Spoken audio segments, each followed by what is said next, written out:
the eternal now. The Sufi Mastery of Time. Assalamu alaikum, and welcome back to Sufi Essence with Hammad Syed.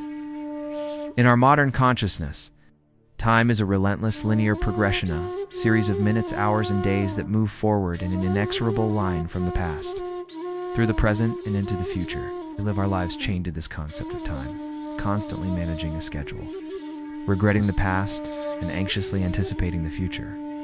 We are so consumed by this material understanding of time that we have become its slaves, never truly living in the moment that we are in. But for the Sufi masters, time was not a linear progression. It was not a chain of events to be managed, but a profound spiritual reality to be mastered. They spoke of Waqt, a concept that transcends our conventional understanding of time.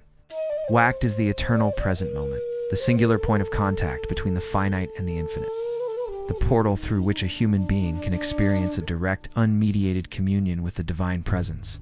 Today, we will embark on a profound and a detailed exploration of the eternal now, the Sufi Mastery of Time. We will delve into the metaphysical deconstruction of linear time, the spiritual science of Waqt, the inner disciplines that are required to master it, and the profound and transformative fruits of living a life anchored in the eternal present. This is a lecture on how to move from a life of regret and anxiety to a life of profound and an enduring peace. A life that is in a continuous state of presence with Allah. Part 1. The Illusion of Linear Time. The first step in mastering time is to understand the illusion of linear time itself. Our common understanding of time is not an objective reality. It is a mental and psychological construct that is created by our minds and our ego's nafs. The nafs loves to live in the past and the future, for it is in these two places that it can construct its narrative of a separate and a distinct self. The past is the domain of regret, of nostalgia, of missed opportunities, and of things that we could have done differently. The nafs loves to replay these past events, for it is in this replaying that it can feel a sense of self-importance, a sense of a story that is separate from the eternal now. The past is a powerful spiritual prison, for it keeps the heart chained to events that have already passed. It's preventing it from being present in the only moment that matters. The future is the domain of anxiety, of ambition, of fear, and of control. The nafs loves to live in the future, for it is in this anticipation that it can feel a sense of control, a sense of a future that is separate from the divine will.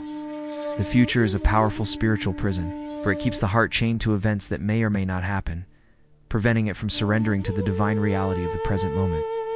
This mental fragmentation is the primary spiritual disease that prevents us from realizing the truth of Waqt. We are so consumed by the ghosts of the past, the phantoms of the future, that we have become blind to the profound and a beautiful reality of the present moment. The Sufi journey is, therefore, a journey of liberation. A journey of freeing the heart from the prisons of the past and the future and anchoring it in the only moment that is real, the eternal now. Part 2. The Metaphysics of Waqt, the Eternal Present. For the Sufi, Waqt is not just a point in time. It is a profound and a metaphysical reality. Waqt is the moment where time disappears. The seeker experiences a direct and an unmediated connection with Allah. It is the moment where the veils of the temporal world are lifted, and the heart is able to see its creator in all of his magnificent beauty and his profound and a beautiful power. The Sufis taught that every single moment is a new and a direct act of creation from Allah. The universe is not a static reality that was created once and then left to run on its own. It is a continuous moment-to-moment act of creation. No. In every single moment, Allah is manifesting himself in a new and a unique way. It's the journey of being present in this continuous act of creation, of being a witness to the profound and a beautiful reality of Allah's presence in every single moment. This is the metaphysical reality of Waqt. Waqt is the moment where the seeker is in a state of profound and an unshakable presence, a state of being where the past and the future have no power over them. It is a state of being where the heart is so consumed by the presence of its creator that nothing else matters. This is the moment of Hal, a profound and a beautiful spiritual state that is a taste of the eternal. The Waqt is the spiritual portal that leads the seeker from the world of a temporal reality to to the profound and a beautiful reality of the eternal. Part 3. The spiritual disciplines of Waqt. Mastering Waqt is not a matter of a philosophical contemplation. It is a profound and a practical spiritual discipline that requires a constant and an unwavering effort. The Sufis provided us with a set of powerful and a beautiful spiritual tools to help us in this journey. The first and the most powerful of these tools is Dhikr, or the remembrance of Allah. The constant remembrance of Allah is the spiritual anchor that is used to hold the heart in the present moment. The ego, or the nafs, will constantly try to pull the heart into the past and the future. Dhikr is the spiritual rope that is used to pull the heart back into the present moment.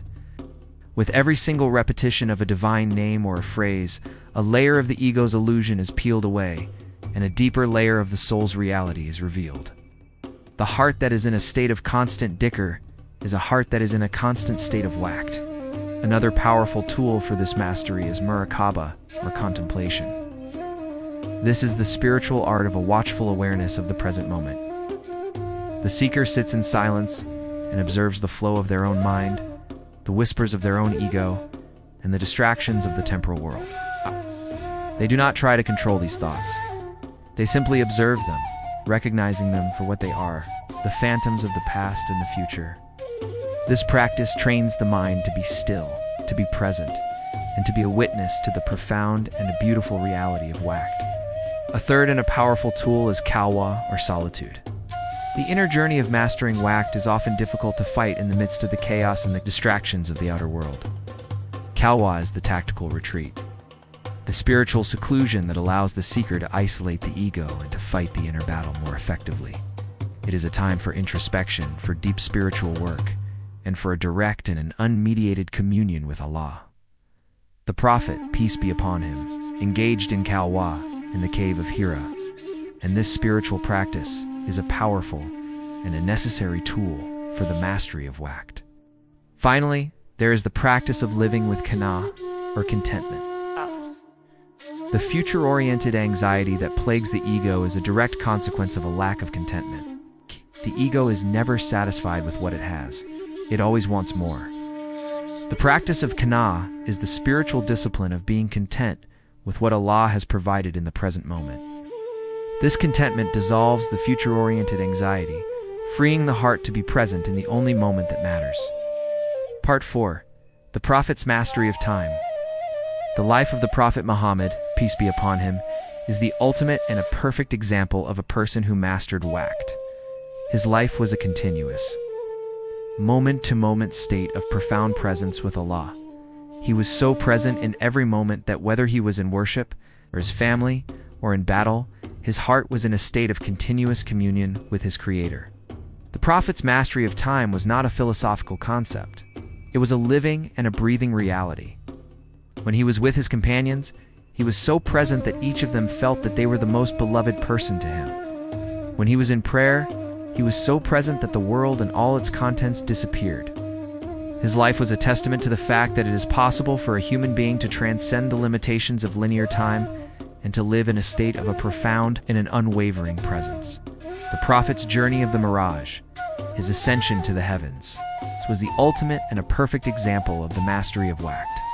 It was a journey that transcended the limitations of space and time. It was a journey into the eternal now, a journey into the presence of Allah. The Prophet, peace be upon him, showed us that the spiritual world and the temporal world are not separate. They are deeply intertwined, and the portal between them is the eternal present moment, the Waqt.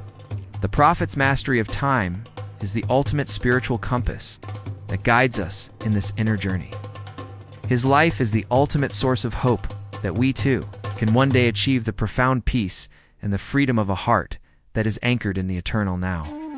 Part 5. The fruits of Waqt, inner peace and liberation. The profound and a transformative fruits of living a life anchored in Waqt are a spiritual treasure that is beyond all worldly wealth. The first and the most significant of these fruits is a profound and an enduring inner peace. When a person is present in the moment, they are no longer plagued by the regrets of the past or the anxieties of the future. Their heart is at peace, for it is in a state of profound and an unwavering trust in Allah. This is the peace that the world cannot give, and that the world cannot take away. The second fruit is a true and a profound sense of freedom. The ego, or the nafs, is a slave to the demands of the past and the future. It is a slave to its fears of loss and its desires for more. A person who has mastered Waqt is a person who has been liberated from this slavery.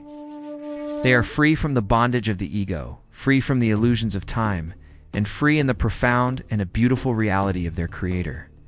This is the freedom of a soul that has finally found its home. The third and a most profound fruit is a spiritual insight, or ilm. When a person is present in the moment, their heart is open to a direct and an intuitive knowledge from Allah. This is a knowledge that is far beyond intellectual accumulation. It is a knowledge that is a direct consequence of a profound spiritual purity and a presence. It is a knowledge that is a source of profound and a beautiful spiritual guidance, and it is the knowledge that the Sufi masters sought with all of their heart and soul. A person who has mastered Waqt is a person who is no longer just a servant. They are a witness. They are a witness to the continuous, moment-to-moment act of creation, witness to the profound and a beautiful reality of Allah's presence in every single moment. Their life is a testament to the fact that the spiritual world and the temporal world are not separate, and that the ultimate purpose of a human being is to live in a state of a profound and an enduring presence. Part 6. Waqt and the modern world.